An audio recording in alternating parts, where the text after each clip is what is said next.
Very timely conversation, given the times that we find ourselves in. And leading the discussion today is going to be Emmanuel Kunzeman, which isn't, he's got an amazing legacy as an entrepreneur, a writer, a philosopher, a philanthropist, an activist for conscious evolution, for social transformation.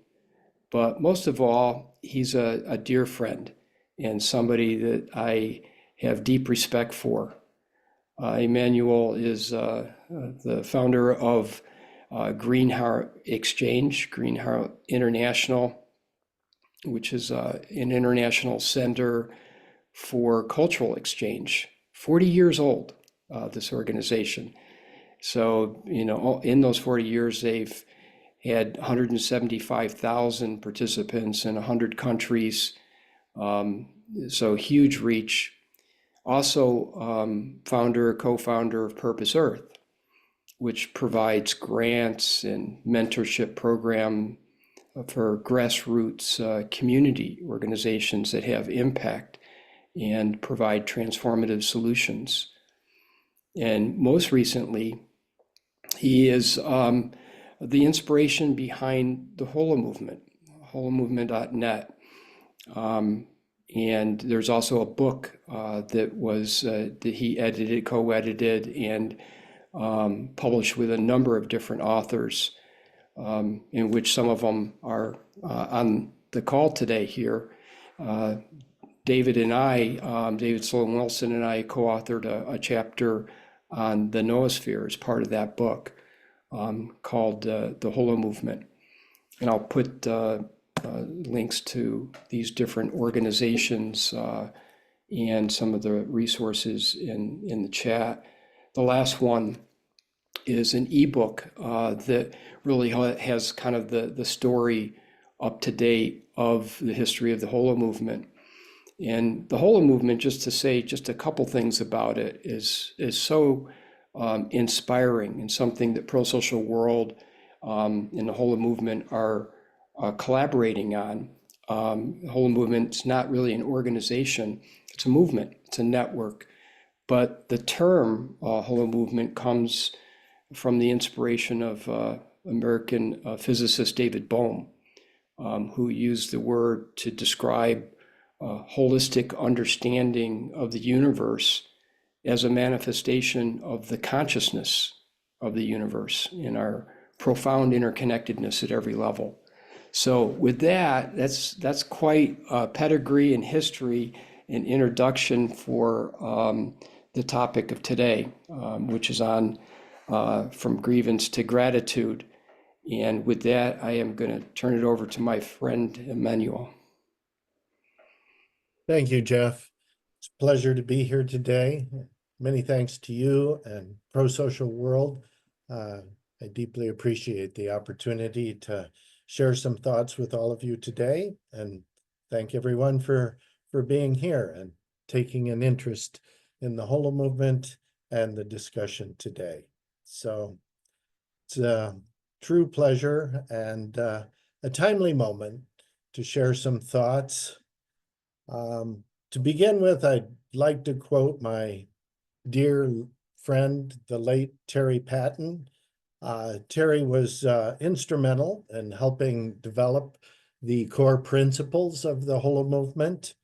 I probably won't go into those principles today. They're a little bit long and philosophical, but there are 8 of them. You can find them on the website at holomovement.net, and we may touch on a few of them.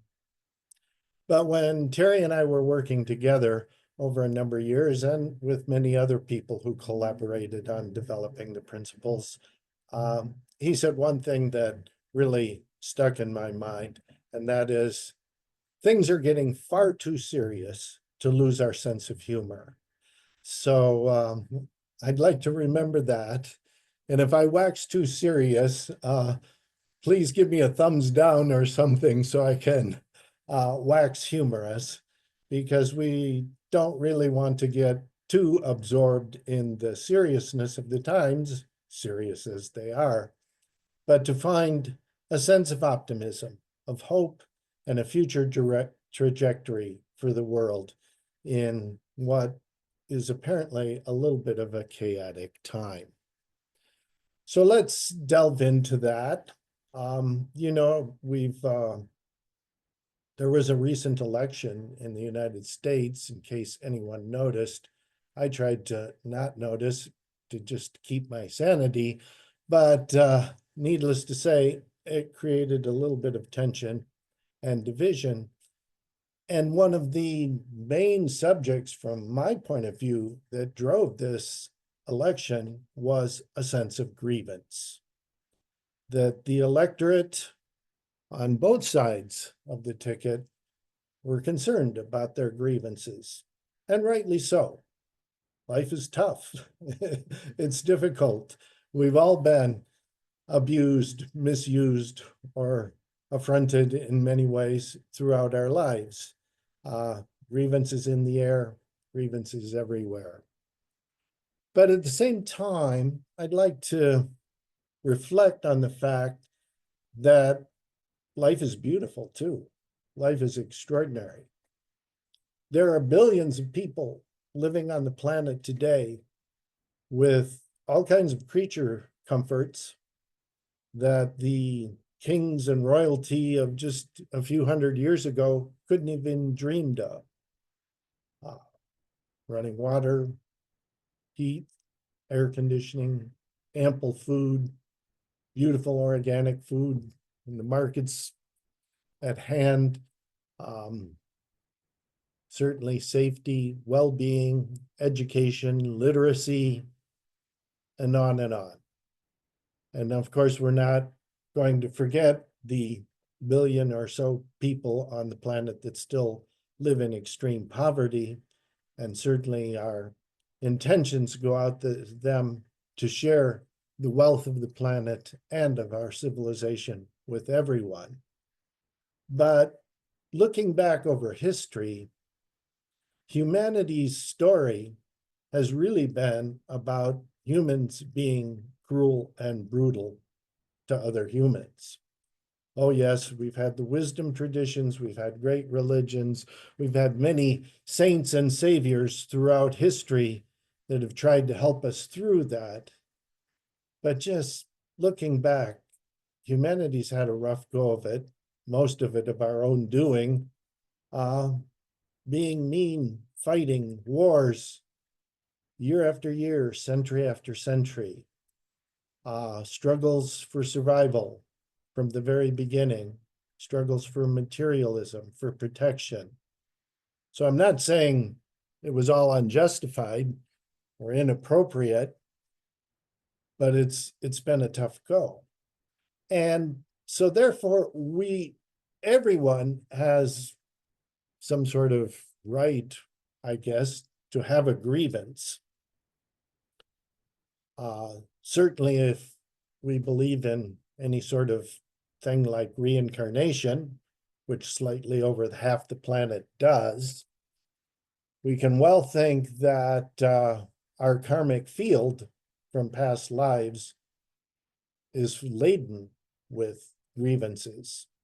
Certainly many people, many cultures have done us wrong, and vice versa. We probably deserved it too, but there's a lot of karmic baggage back there.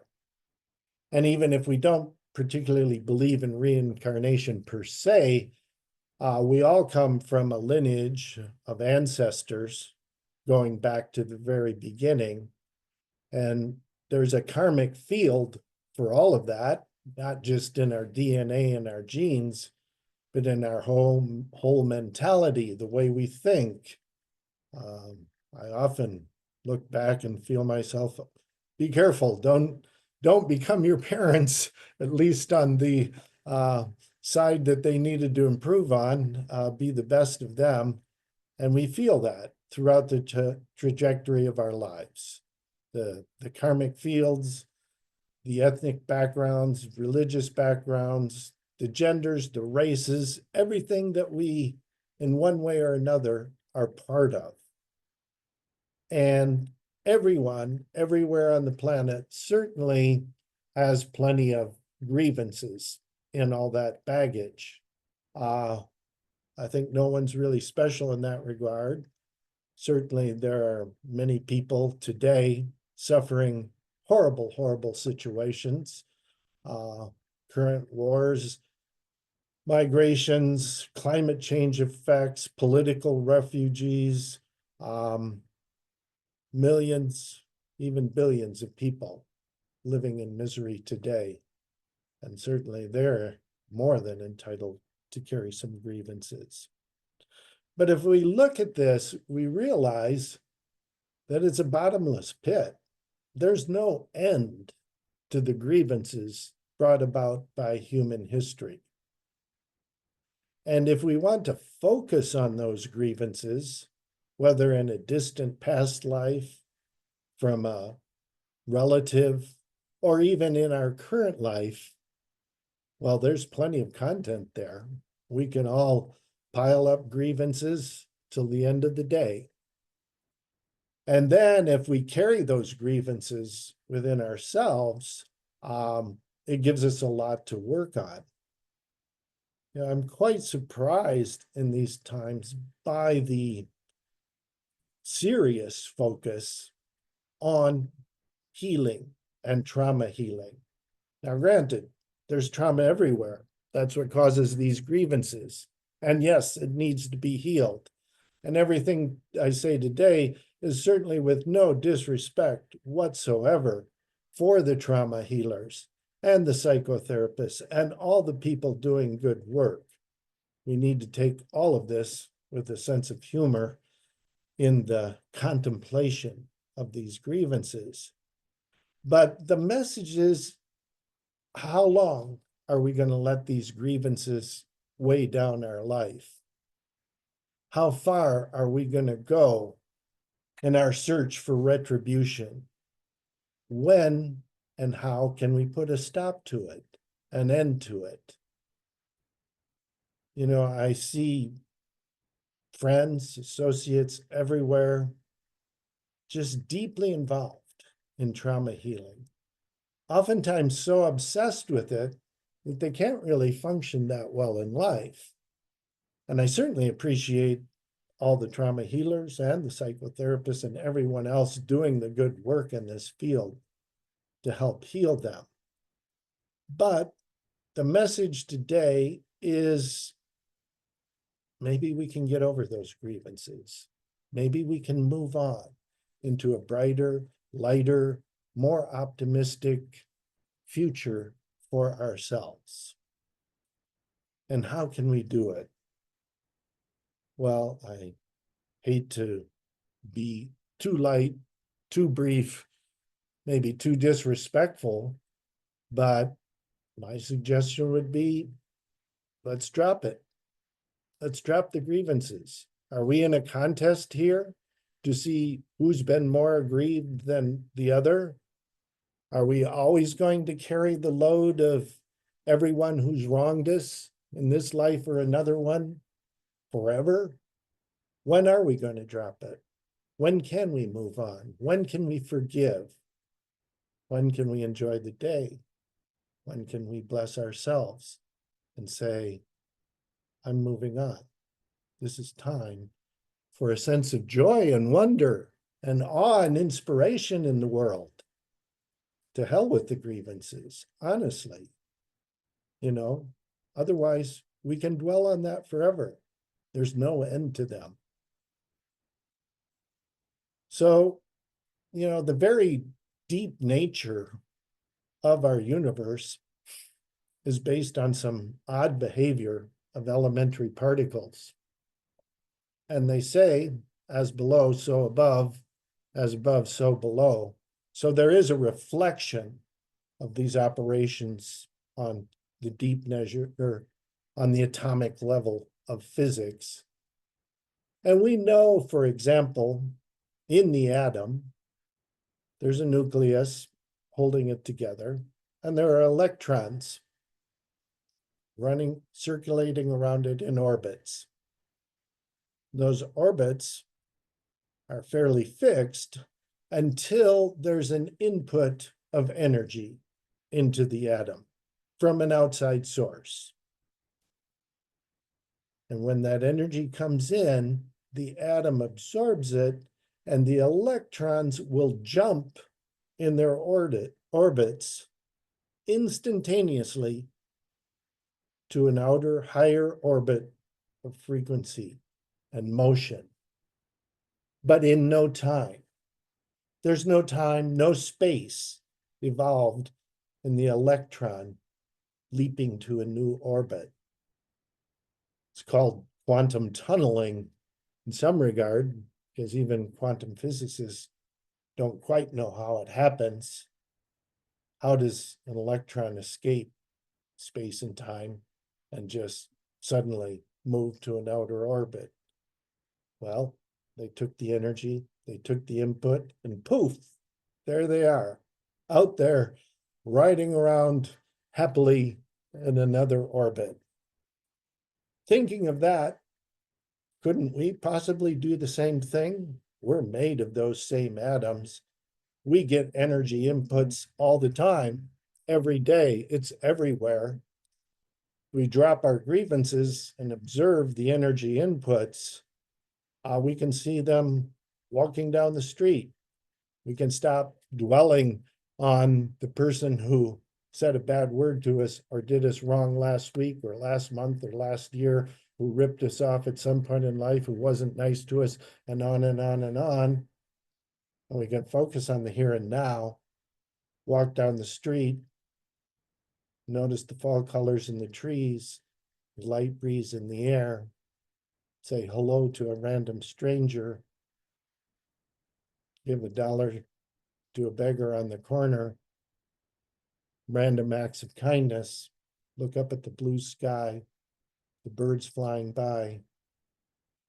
You can see a sense of poetry and beauty and meaning in life wherever we go, and how seemingly miserable we might think we are. We can instantaneously, just like the electron, drop all that and move to a higher frequency, an outer orbit of ourself, and expand our perception into a new realm of understanding, of appreciation, and yes, gratitude. Just gratitude. Think of it. All these millions of years, we've been struggling since we were cavemen, trying to stay warm, trying to figure out how to light a fire, trying to utter grunts that might tell a story, looking up at the stars and thinking, what's going on? Where did I come from? What's this all about? How vast is the universe? What is the universe? What's the meaning and purpose of life? Why am I here? What's all this suffering about? And we could say it's about right here today. It's about us sitting together, looking on a Zoom room screen, sharing some thoughts and saying, my gosh, isn't this amazing? Isn't it really incredible that we've gone from sitting around to trying to make fire in a damp cave millions of years ago to this moment in time and space? And in the history of evolution and the planet, it was just a spark, just a moment over the vast millions of years of existence.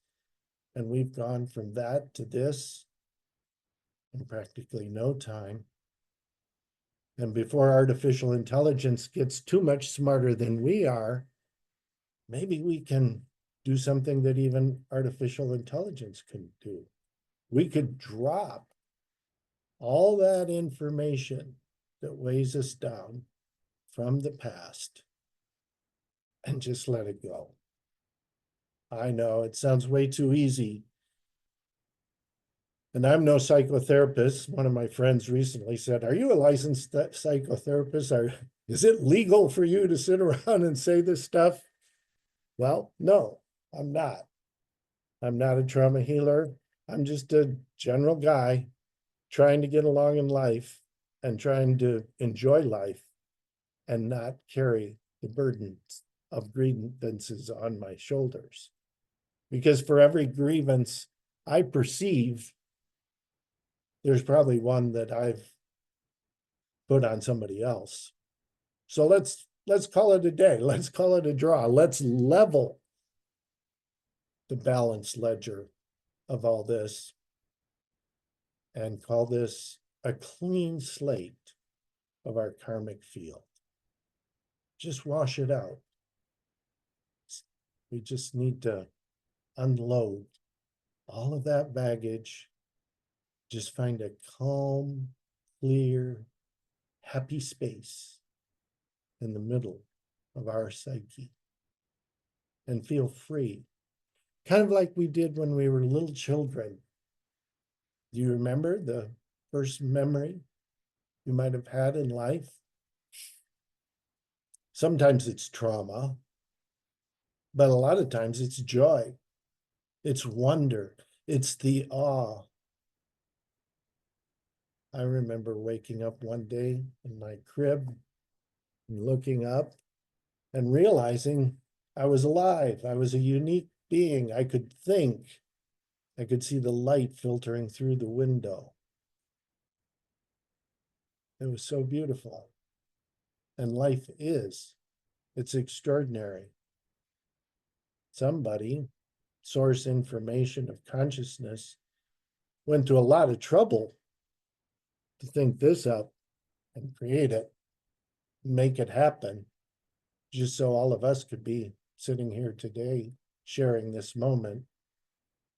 Isn't that something to be immensely grateful for? Isn't that the most beautiful thing we could probably imagine? Creative as we want to be. Yes, we have problems everywhere. Yes, it's serious.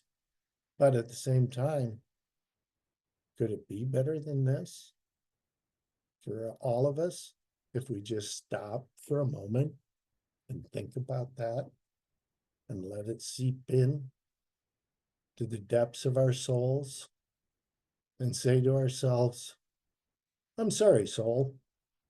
I've been carrying a lot of dirt and baggage and grievances weighting down that soul for so many years. But you know, that's not what we're really born to be.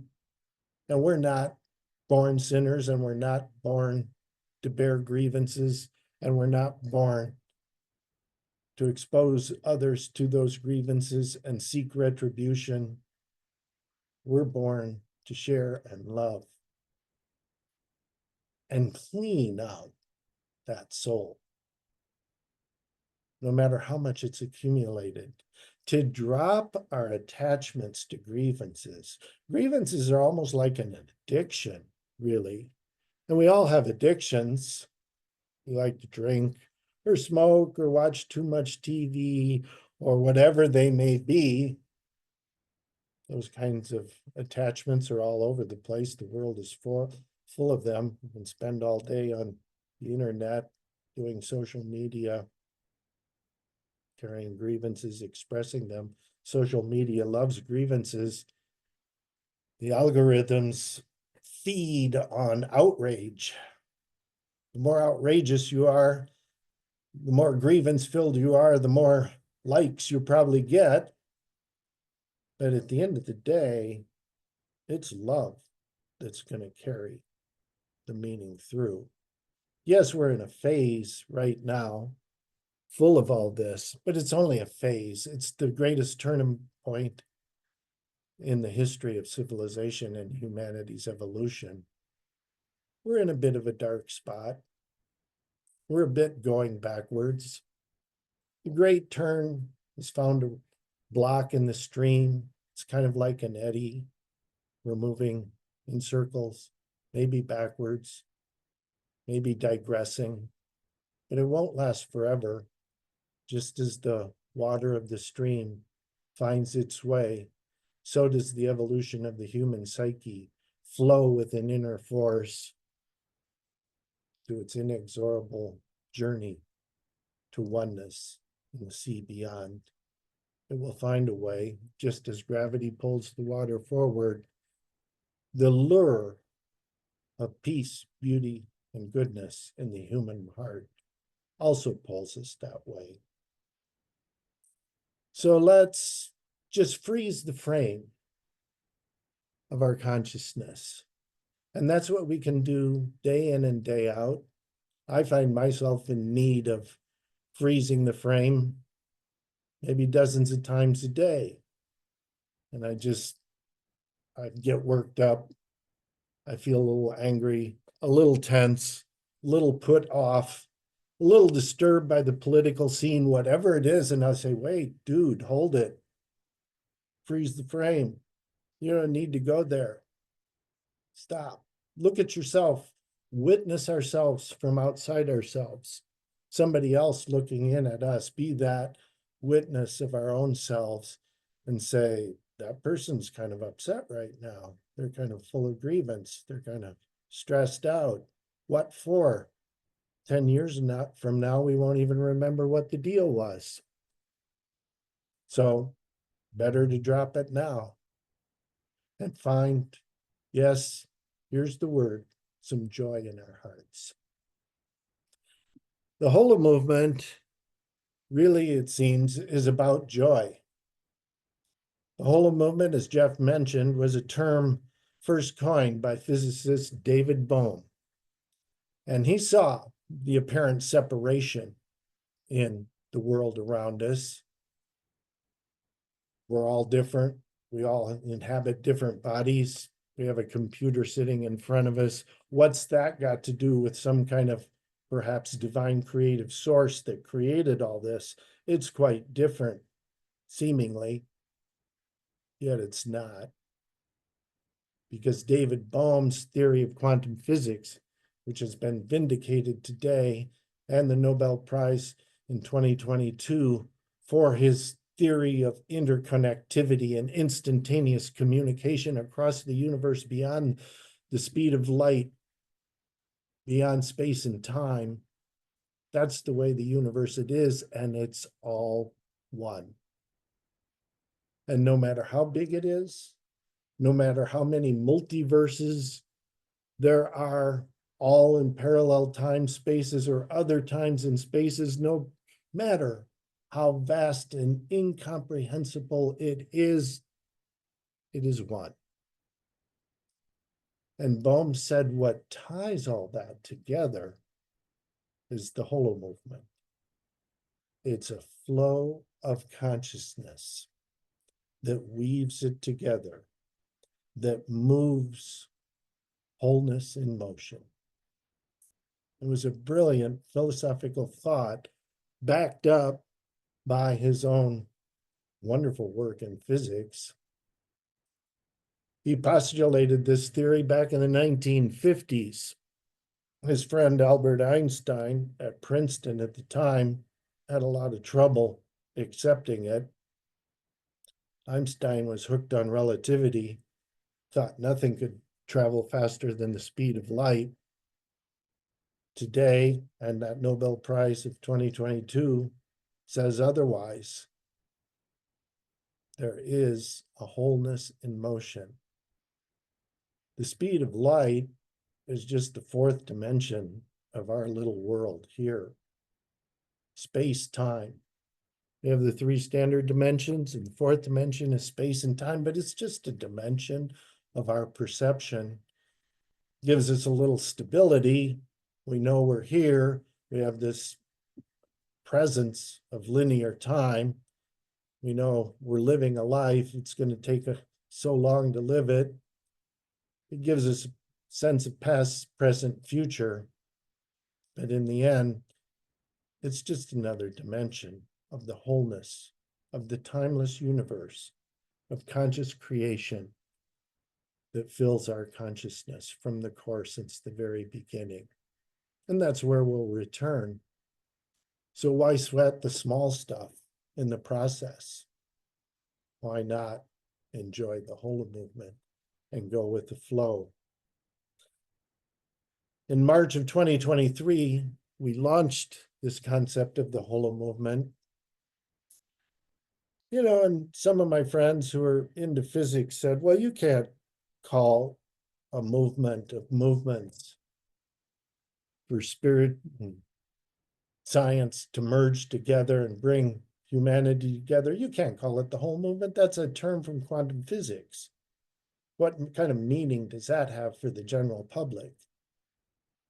And I've said, well, that has a lot of meaning. Movement of the whole, holo movement. What more do you need?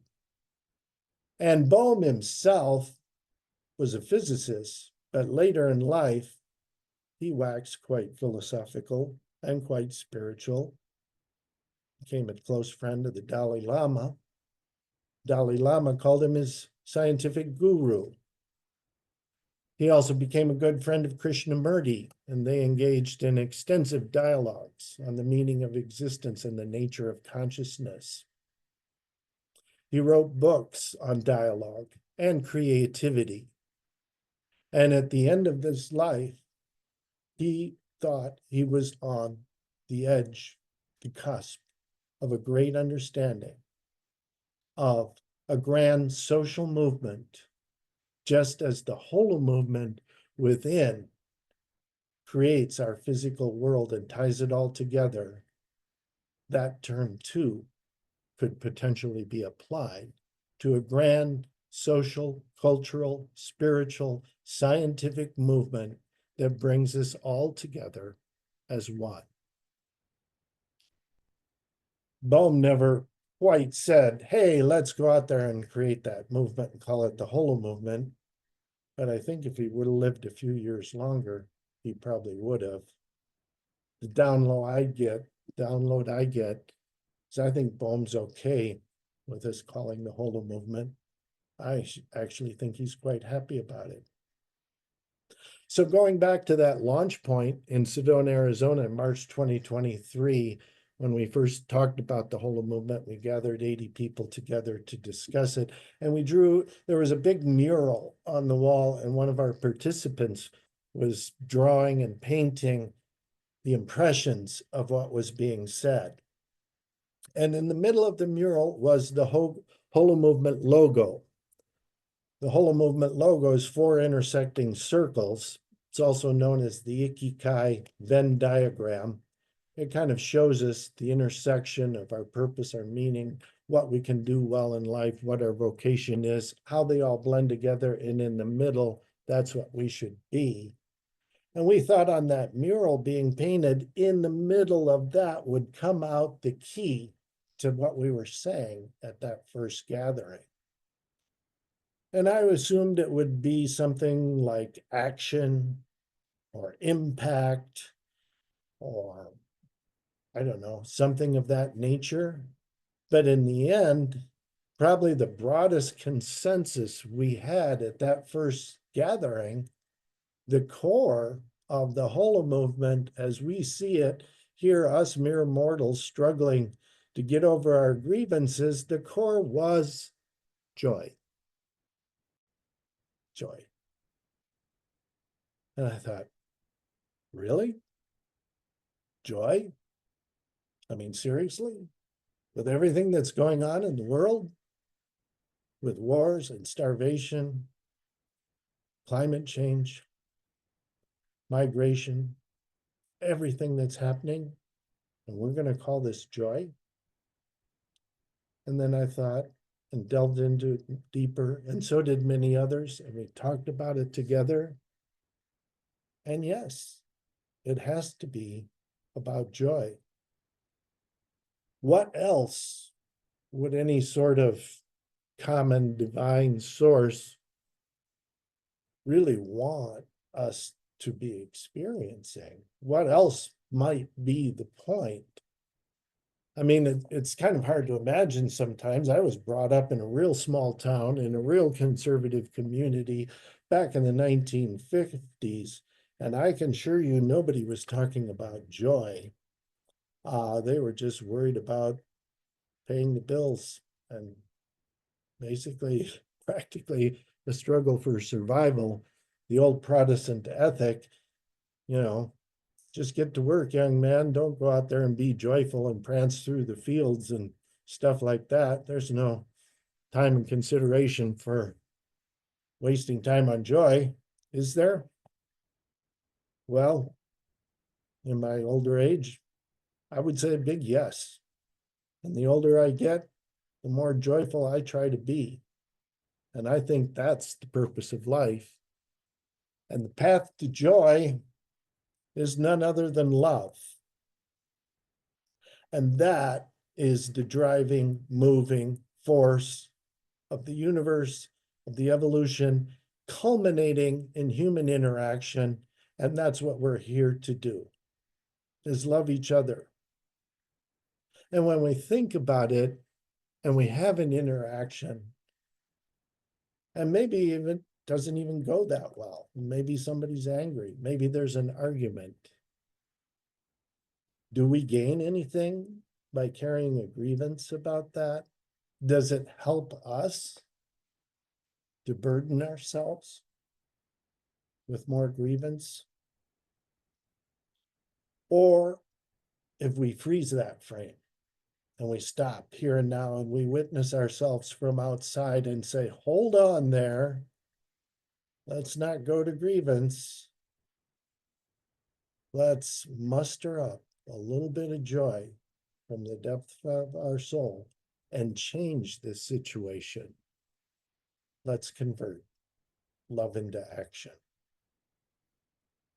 And that's what the whole movement is bringing forth from a broad consensus of so many people participating, and certainly not me. None of this was my idea. I just tried to dedicate myself to service to the whole from an early age, trying to figure out what that would be. And I thought, well, we need to come together. We need to find a way back to oneness and to work together and to lock arms and to find some solutions. We need to share resources, ideas. We need to give up our attachments to our own accomplishments. We need to be humble. We need to be of service to the whole through the love in our hearts to make the world a better place for everyone we encounter every moment of every day. It's hard to do. I'm still working on it every day. Like I said, I have to freeze the frame all the time. But we'll get there. It works. It actually gets easier as time goes on if we stick to it, if we drop the grievances, we unburden ourselves from that attachment to that addiction, to the negative flight or fear concept in the depths of the human consciousness. I mean, it's not to blame ourselves or get heavy about it in any way. Things are far too serious to lose our sense of humor. Remember that. And it has been a rough go, way back when we were worried about neighboring tribes, saber-toothed tigers, all the kind of starving to death, whatever was out there waiting outside of our cave. Surely instilled us, coded our DNA with all that kind of stuff. It's still there, does need to be cleaned out. But now's the time we can all do a real massive spring cleaning of our souls, little by little, each day. Take one piece of junky grievance out of it, throw it out, recycle it into love. We can do it. We have to do it. That's what we're here for. That's what the purpose of life is.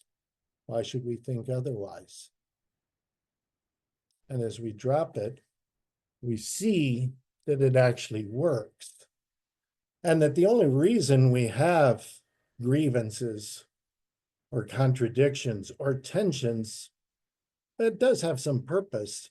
That's the evolutionary drive.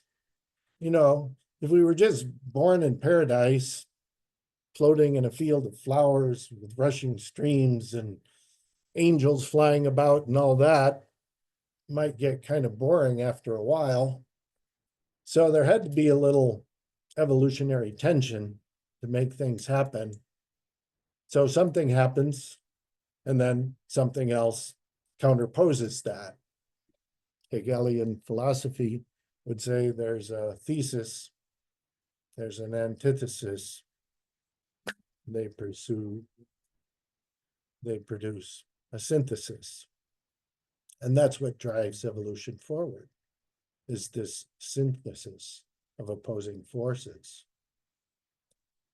And as we look at things like detention and grievances in an election, for example, and we feel that, and we're all upset on one side or another because we're disgusted with the other side, maybe we can just calmly say, well, maybe my side's not all right. Maybe the other side is seemingly not right. But somewhere between this, there will emerge a third force, the synthesis of the two, and that will carry us forward. And yes, evolution's messy. Boy, is it messy. But it's also quantumly oriented. At some point, evolution finds that quantum tunnel. You know, Darwin's theory of evolution is becoming a little outmoded here. It's kind of self-contradictory in and of itself, survival of the fittest, and yet, you know, there's a little reptile on the ground and it's getting devoured by its enemies. And so it's going to grow wings to evolve so it can escape and survive, except that it takes 10 million years for the evolution to take place for the little reptile to sprout those wings. In the meantime, every reptile of that species would have been gobbled up and disappeared. So it doesn't quite work that way. David Bohm would have said there's an infinite field of potential from which this all arises. Infinite potential.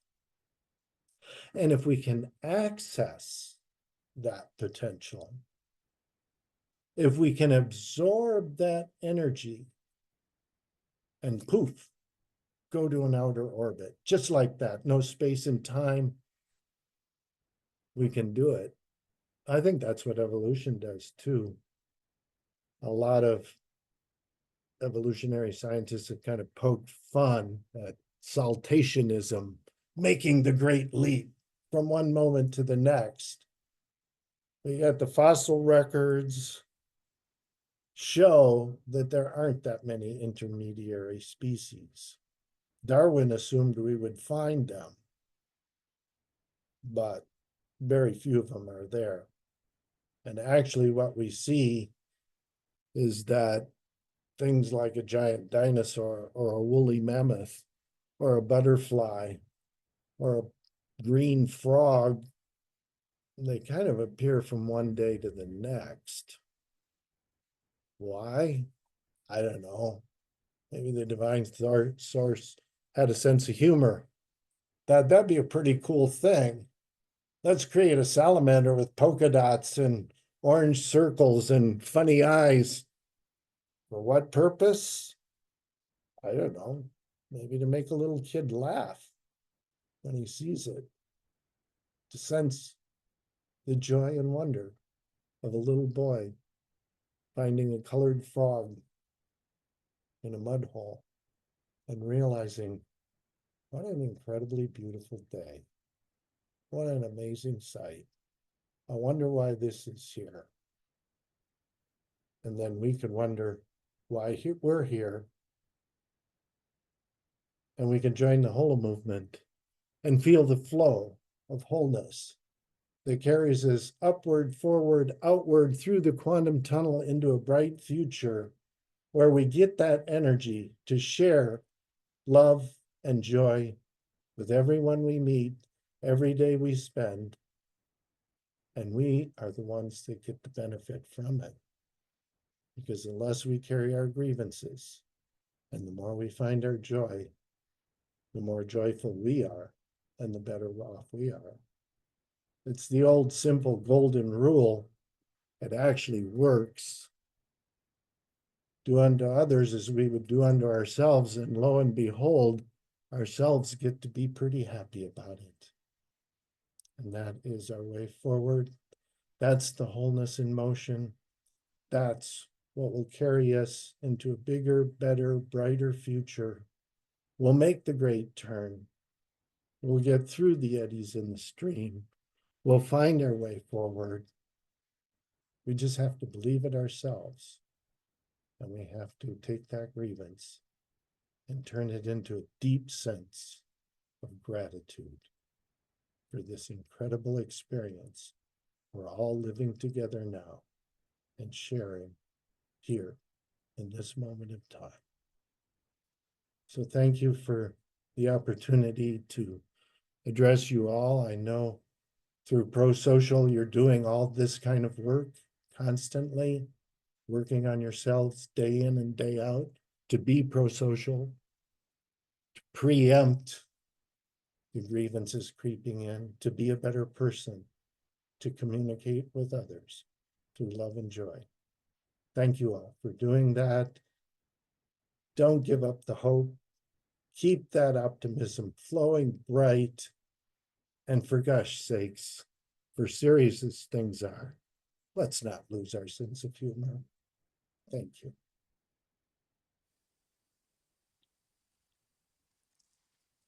Well, Emmanuel, thank you. This has been an inspirational time listening to you with your melodic voice, I might add. And so part of what we do during this time is then we turn it over to questions and answers, reflections, that sort of thing. And it's a very timely message that also has countercurrents to it. And David has a tradition of making sure that he never asks the first question. So I will turn it over to the other participants with any questions that you might have for Emmanuel or reflections on what you heard or felt. You can either raise your virtual hand or make a motion or something like that. And either Juliet or I will identify you. And also for the participants that may have come late, I put some links in the chat to some of the Holo Movement resources that you might be interested in. So over to the community here to provide some feedback and sharing.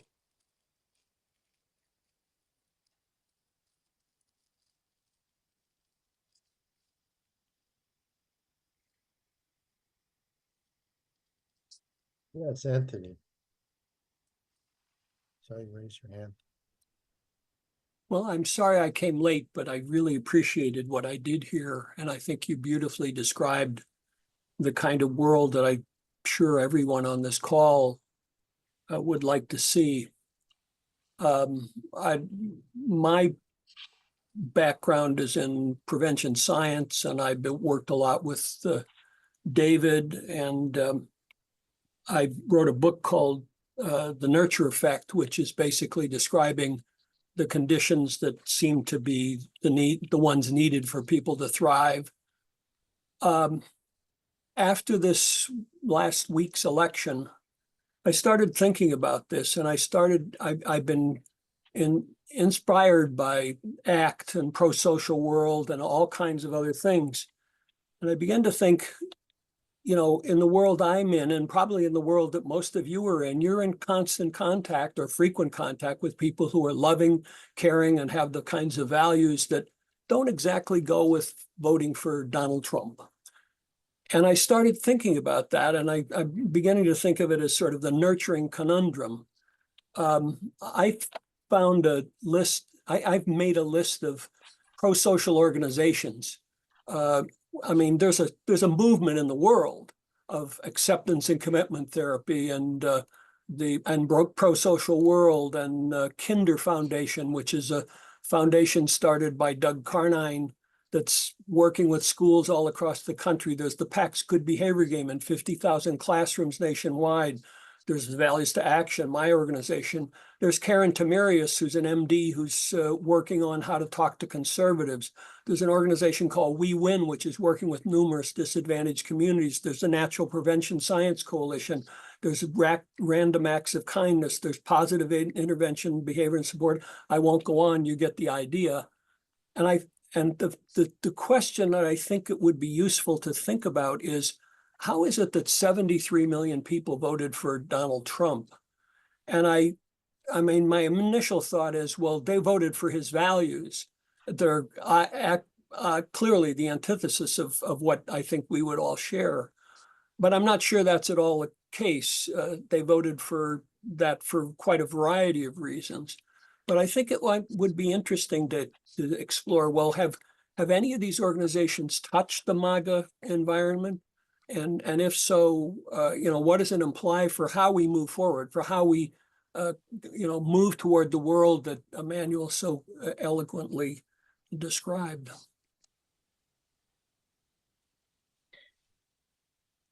Well, Anthony, I would say this. There's a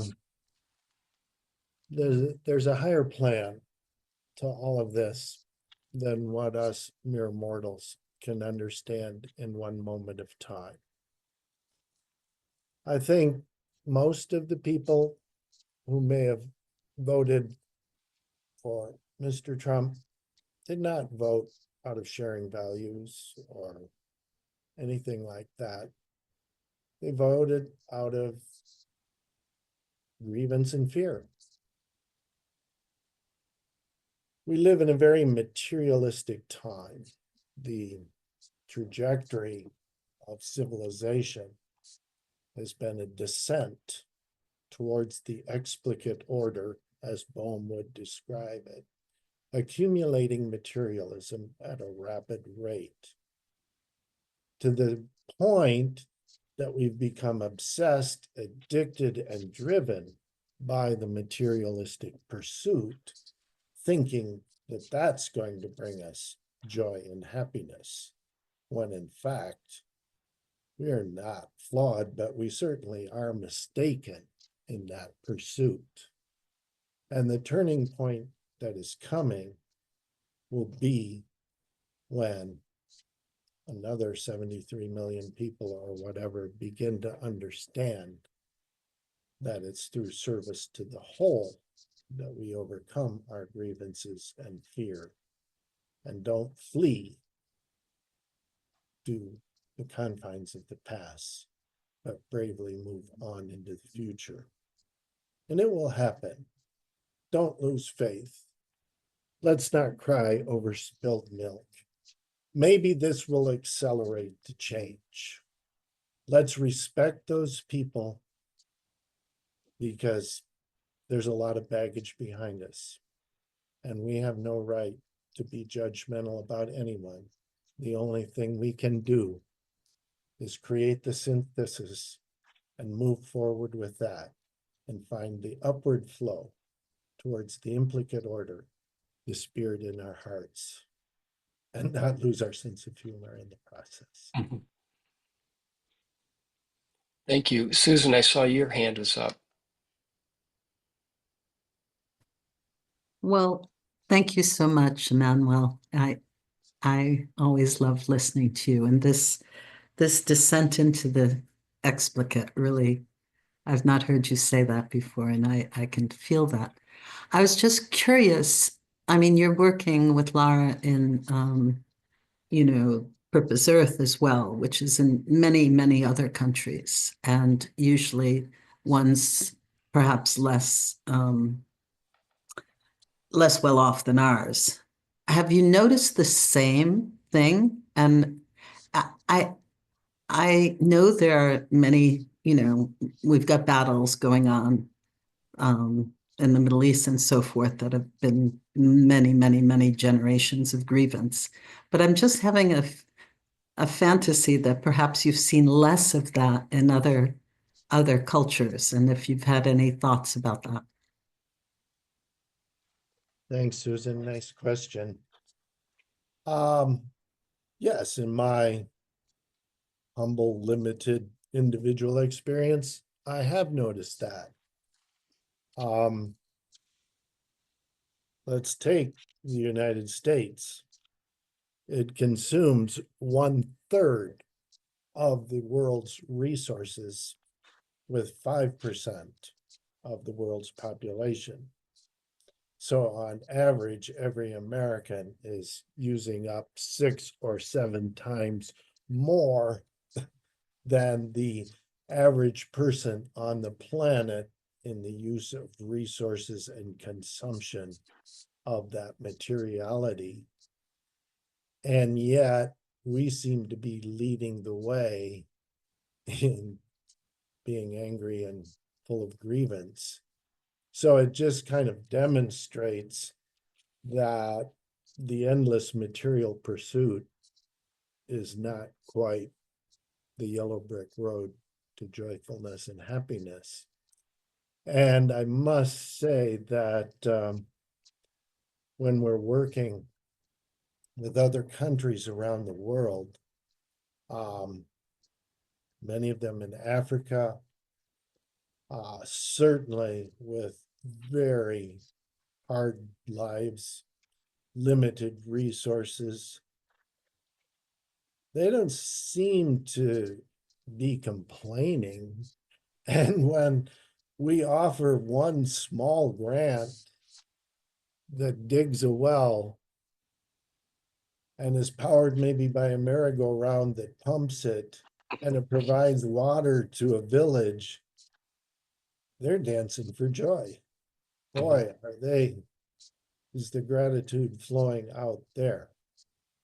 And you know, those people in social cultural evolution, they're the ones that are making the quantum tunnel leap, because they realize that there's not time and space on this planet to go through the whole dip of the evolutionary wave and get there. They're just going to have to cut across and take a shortcut over the middle, and maybe not wallow in endless material benefits, but just go straight to a deeper, profounder spiritual understanding. We call it Ubuntu in many parts of Africa. Just recognizing that we are because all of you are. I am because you are. We are here because we're a reflection of each other on this screen. Therefore, we live in wholeness. We honor that, and we find joy in the ability to experience that more. And that's very, very present all across the globe.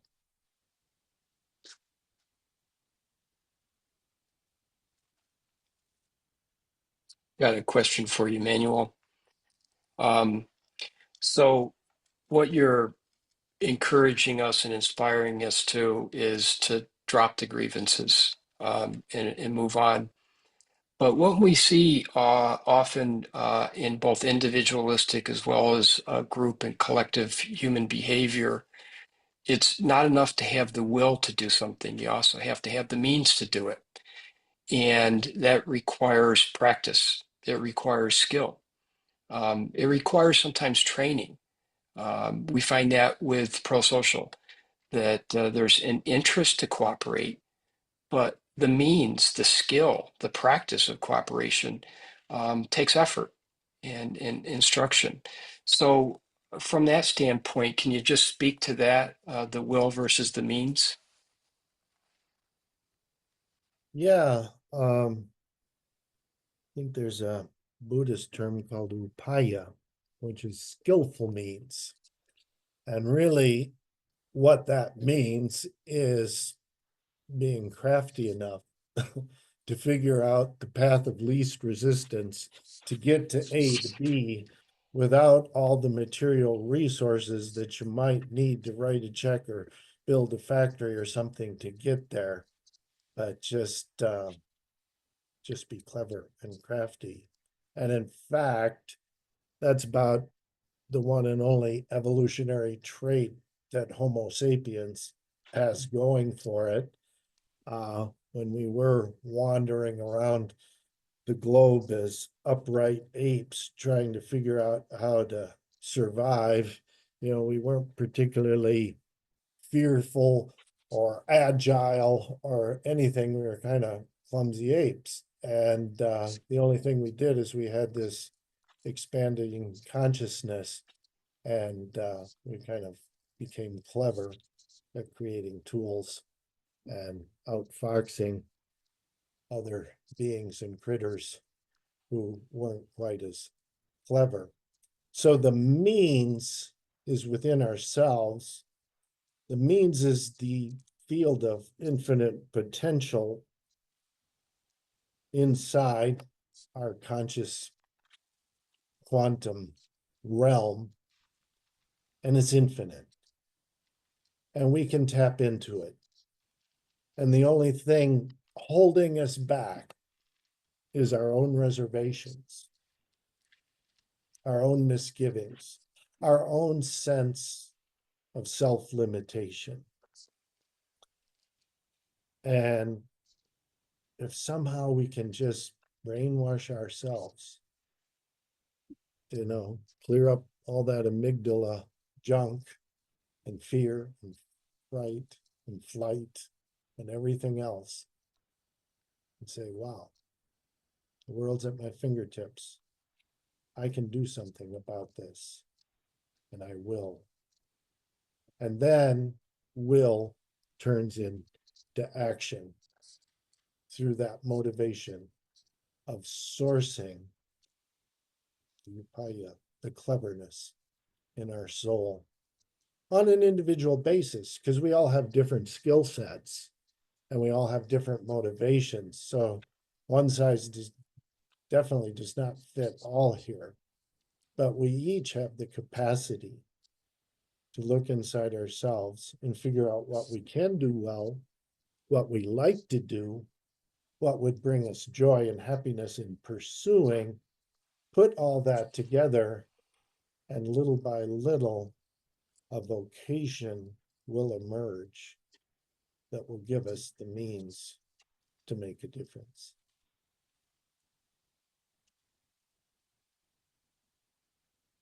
Thank you.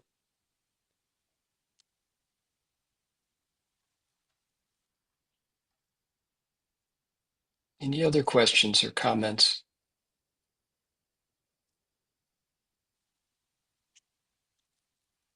Well, then I'll leave you with something that I picked up in preparation for this, aligned with the topic and aligned with you just shared.